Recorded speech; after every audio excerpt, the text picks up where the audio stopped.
Oke, selamat sore Pak Pengacara Tua. Tadi saya ingin mengikuti sidang, akhirnya Pak Hakim memutuskan putusan untuk Ibu Sri Sutarti ya mengenai dana kampanye Presiden RI 2019 di Kota Cirebon, yaitu pada waktu itu pemilihan Pak Jokowi ya. Dan ini ada sangkut pautnya dengan Desa Terang, program yang pada waktu itu, dan yang saya dengar kemarin adalah dari Profesor Dr. Rohmin Dahuri dan Dadang Michelle Yopti dari PDIP, yang sekarang ini Profesor Dr. Rohmin adalah anggota daripada DPR, dan Pak Dadang ini kalau saya nggak salah ya ada juga menjabat ketua harian KONI Kota Bengkulu, yang istrinya sedang mencalonkan diri menjadi Bupati Bengkulu Selatan. Menurut Bro, bagaimana? Tapi lebih ringan dari tuntutan jaksa selama 3 tahun ini, Bro. Ya, menurut kita selaku kuasa hukum dari Ibu Sri Sutarti, pertama yang perlu kita tegaskan dan garis bawahi, kita sangat kecewa dengan putusan pertimbangan majelis hakim yang memutus klien kita bersalah dengan tuduhan tindak pidana penipuan dengan pidana penjara 1 tahun 6 bulan. Karena kenapa kita keberatan dan tidak terima dengan putusan tersebut? Karena yang pertama, majelis hakim tidak mempertimbangkan bukti yang sudah kami serahkan kepada majelis hakim.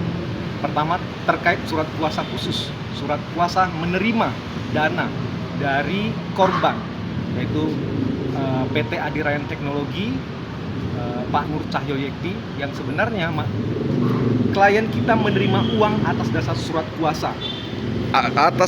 Surat kuasa dari Pak Dadang Michelle Yopti itu yang tidak dipertimbangkan sama sekali dengan majelis hakim, dan tidak ada satu kutip pun terkait surat kuasa.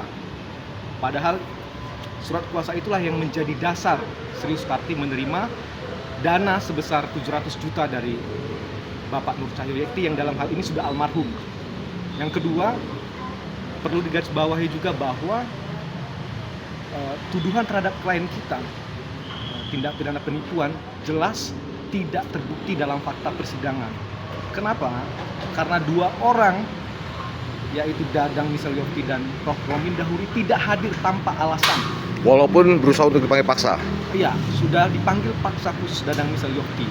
Harusnya pertimbangan majelis hakim terkait ketidakhadiran dari 2 saksi ini harus meringankan daripada klien kita, harus menguntungkan. Jadi putusan yang diproduksi harusnya putusan yang menguntungkan kepada klien kita, ya, seperti itu. Jadi itu 2 hal yang sangat penting. Lalu yang ketiga adalah tidak satupun dalam pertimbangan hakim yang menjelaskan bahwa peruntukan dana dalam hal ini perkara ini 700 juta untuk dana-dana kampanye, yang dalam tanda kutip kita sudah ketahui di fakta persidangan bahwa kampanye itu adalah kampanye Jokowi 5 April 2019 dan dihadiri oleh ketua PDIP pada saat itu ya. Dan bukti-bukti itu, foto-foto sudah kita serahkan. Tidak ada satupun pertimbangan majelis hakim bahwa Sri Sutarti hanya menjalankan tugasnya sebagai koordinator daripada program Desa Terang. Itu yang kita kecewakan juga dalam pertimbangan hakim. Dengan maksud gini, bagaimana mungkin seorang bendahara, seorang yang dari PNS kesehatan bisa menyalahgunakan dana untuk membiayai dana kampanye calon presiden Republik Indonesia, betul? Ya, itu dia. Lalu kemudian, kalau bukan atas perintah. Ya, intinya seluruh tindakan yang dilakukan oleh Sri Sutarti terkait penggunaan dana dari Kopja Ganti ya, yang berasal dari para donatur, distributor, para pengusaha, itu atas izin dan sepengetahuan daripada Dadang Michelle Yopti, termasuk kampanye 5 April 2019 atas izin juga atau mandat dari Profesor Rohmin Dahuri, di mana Profesor Rohmin Dahuri inilah yang mengangkat Sri Sutarti sebagai koordinator Desa Terang, sehingga tidak salah ketika dia sudah menyelesaikan mandat daripada Profesor Rohmin Dahuri, tugasnya kok malah dipidana, seperti itu kan. Dalam fakta persidangan juga telah diakui saksi kita, saksi Wisnu, saksi yang meringankan, bahwa kampanye 5 April 2019 merupakan satu kesatuan daripada program Desa Terang. Mohon Satu izin, kesatuan. Pak Wisnu ini adalah kalau nggak salah sekjen dari Kopjaganti. Sekretaris Jenderal Koperasi Jasa Gerakan Nelayan Tani Indonesia. Yang dimintain keterangan, Kopjaganti. betul. Ya. Dan mohon izin, dan kalau tidak salah ketika saksi-saksi yang dihadirkan oleh jaksa yang telah hadir ya, diantaranya kan saya mengikuti terus. Pak siapa pribadi siapa tadi? Yosef Pak pribadi. Dosote pribadi. Iya, itu sempat dipertanyakan oleh hakim mengenai pendengarannya yang Iya. pendengarannya tidak bagus. Akhirnya beliau juga memajukan kursinya beberapa ini ke depan, ya kan, mengenai pendengarannya yang kurang bagus. Kedua, saksi siapa lagi? Ratna ya? Ratna Hasan. Ratna Hasan itu yang ketika Pak Kamarudin sendiri waktu itu ada hadir ya, selalu dijawabnya tidak tahu dan tidak tahu. Bagaimana mungkin ini bisa memberatkan dua orang saksi ini, dan ada beberapa perkataannya yang akhirnya sampai diulangin tentang berapa kali ketemuan, betul? Ya dijawab sekali, akhirnya mengakui 2 kali, betul ya? Betul. Bagaimana menurut Bro, Pak Hakim tidak mempertimbangkan hal ini? Itu hal yang juga merupakan perhatian kita, di mana di pledoi pembelaan kita yang sudah kita bacakan di minggu lalu sudah kita sebutkan bahwa saksi-saksi yang dihadirkan oleh jaksa penuntut umum tidak kompatibel, tidak sesuai dengan kapasitasnya hadir dalam persidangan. Bayangkan itu Ratna Hasan hanya mengenalkan Dosote pribadi dan Nur Cahyo yang merupakan almarhum ke Ibu Sri. Dia tidak mengetahui bagaimana cara penyerahan uang, dia tidak mengetahui perjanjiannya. Dia hanya mengenalkan. Makanya dia selalu menjawab tidak tahu dan tidak tahu. Tidak tahu dan tidak ada substansinya terkait pemenuhan unsur pasal itu Ratna Hasan ya. Lalu kemudian Dosote pribadi sudah kita tuangkan juga di pledoi bahwa dalam fakta persidangan dia kurang pendengarannya. Bagaimana mungkin dia mengatakan bahwa Ibu Sri Sutarti sempat bisik-bisik dengan Pak Nur Cahyo Yekti yang almarhum, ya kan? Yang diduga merupakan bagian dari bujuk rayu dari Ibu Sri Sutarti. Sementara dia pendengarannya kurang. Dan itu pun kalau dimintain buktinya bisa dari CCTV di ruang sidang, Bro ya. Nah, iya, kita bisa lihat juga di ruang sidang ya. Ada Kita CCTV. juga rekam juga sidang tersebut. Lalu kemudian dia menjelaskan bahwa ada terjadi 12 kali pertemuan di Kopjaganti, kantor Kopjaganti, Dosote pribadi dan Pak Nur Cahyo.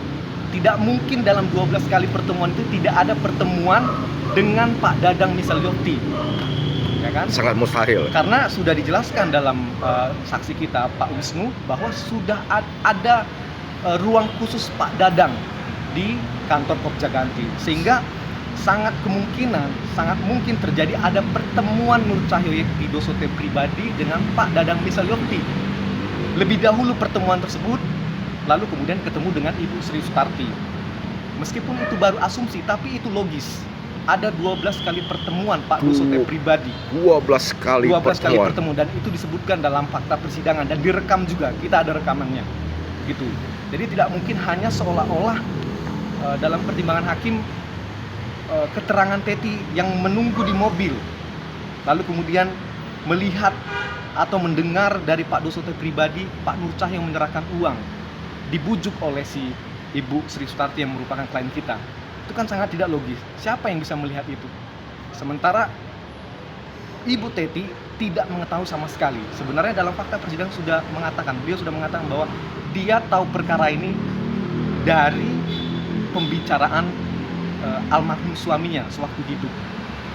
Jadi bagaimana logikanya dia sebagai korban, sementara dia tidak bisa membuktikan bahwa dia melihat, mendengar dan mengalami sendiri. Apalagi pelapor uang ya? tersebut sebenarnya adalah uang daripada perusahaan yang dimana direktur utamanya adalah Pak Nur Cahyo Yekti. Jadi tidak ada hubungannya dengan Ibu Teti Yunita Lubis. Oke, jadi intinya gini, ini antara hubungan perusahaan dengan Kopjaganti mestinya ya? Dengan koperasi, iya. Bukan antar pribadi.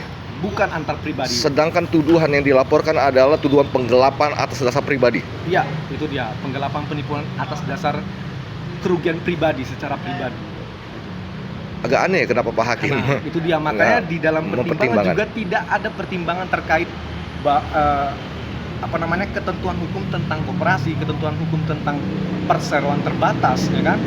Dimana sebenarnya kalau perseroan terbatas atas nama perseroan terbatas yang rugi, harusnya organ dari perseroan terbatas itulah yang melaporkan karena dia sudah merugi gitu. Tetapi kenapa ini jadi Teti Yunita Lubis yang merupakan tidak ada hubungannya dengan PT yang dimiliki oleh si almarhum suami. Oke, Bro, izin saya ini sudah mau 11 menit karena saya akan upload di TikTok juga kan harus 11 menit nanti kita sambung lagi yang kedua ya.